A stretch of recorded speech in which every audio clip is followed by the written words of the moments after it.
ہم سارا ملبہ حکومتوں پہ ڈال دیتے ہیں.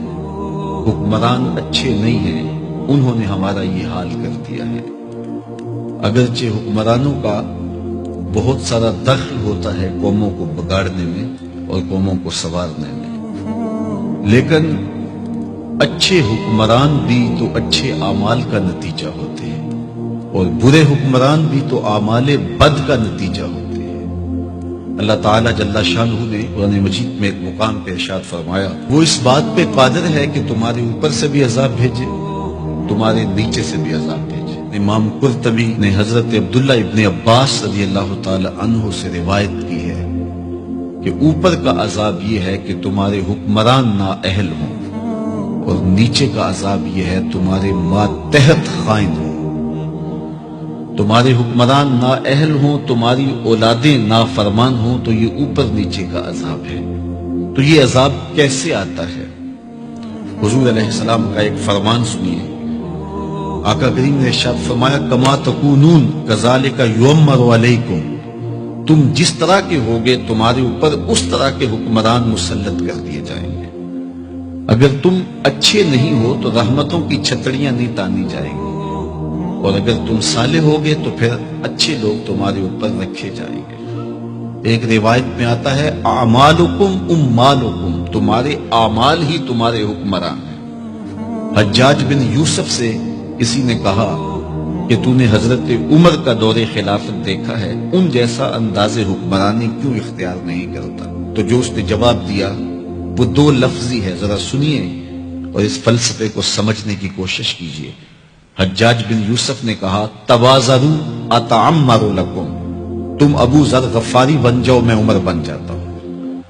جب رعایا ابو ذر غفاری جیسی ہو تو حکمران عمر جیسے ہوتے ہیں. جب میں کہتا ہوں الہی میرے احوال دیکھ، حکم ہوتا ہے اپنا نامہ اعمال دیکھ. تو ہم اپنے احوال کو خود سنواریں اور اللہ سے مدد مانگے، طلب کریں، اس کی رحمت مانگے، اس کی توفیق مانگے. جب ہم خود صحیح ہو جائیں گے تو اطراف میں بھی نور پھیلے گا، ہمارے اوپر بھی رحمتوں کی چھتریاں تان دی جائیں گی. لیکن ہم خود سنورنا نہیں چاہتے اور پورے معاشرے کو سنوارنے کی ذمہ داری ہم نے اٹھا رکھی ہے. اس لیے ہمیں خود اپنے آپ کو سنوارنے کی تلقین کی گئی ہے، اور اس کے لیے ہمیں اپنے ظاہر کی اور اپنے باطن کی اصلاح کی ضرورت ہے. انسان کے کچھ اعضاء ظاہری ہیں اور کچھ اعضاء باطنی ہیں. دونوں کو جب وہ سنوار لیتا ہے تو ایک ستھرا اور پاکیزہ وجود تشکیل پاتا ہے. میرے اور آپ کے آقا و مولا حضور نبی رحمت صلی اللہ علیہ وآلہ وسلم نے ارشاد فرمایا، جو مجھے ضمانت دے دے جو اس کے دو جبڑوں کے درمیان ہے، یعنی زبان، اور جو اس کی دو ٹانگوں کے درمیان ہے، اس کی پادشاہی کی جگہ، فرمایا میں محمد اس کو جنت کی ضمانت دیتا ہوں.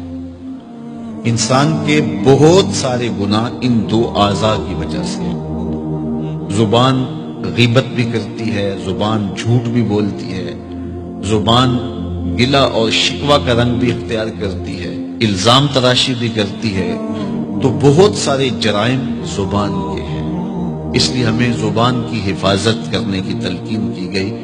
میرے اور آپ کے آقا و مولا نے ارشاد فرمایا، من کانا یؤمن باللہ والیوم الآخر فلیقل خیرا او لیصمت. فرمایا جو اللہ اور پچھلے دن پر ایمان لاتا ہے اس کو چاہیے یا تو کلمہ خیر کہے یا پھر وہ خاموش رہے. تو زبان کو قابو میں رکھو.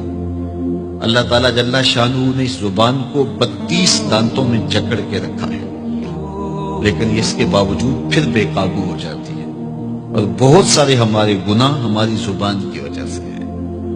تو ان دو اعضاء کی خاص طور پہ حفاظت کرنے کی تلقین کی گئی اور ساتھ ضمانت دی گئی کہ اگر تم ان دو اعضاء کی حفاظت کی مجھے ضمانت دیتے ہو تو میں تمہیں جنت کی ضمانت دیتا ہوں. بلکہ ہمیں اپنے رویوں کو بھی محتاط کرنے کی تلقین کی گئی ہے. تو اپنی زبان سے، اپنے عمل سے، اپنے کردار سے، اپنے اشارے سے، اپنے کنائے سے، اپنے رویے سے دوسرے مومن بھائی کی بہتری کے لیے سوچا جائے.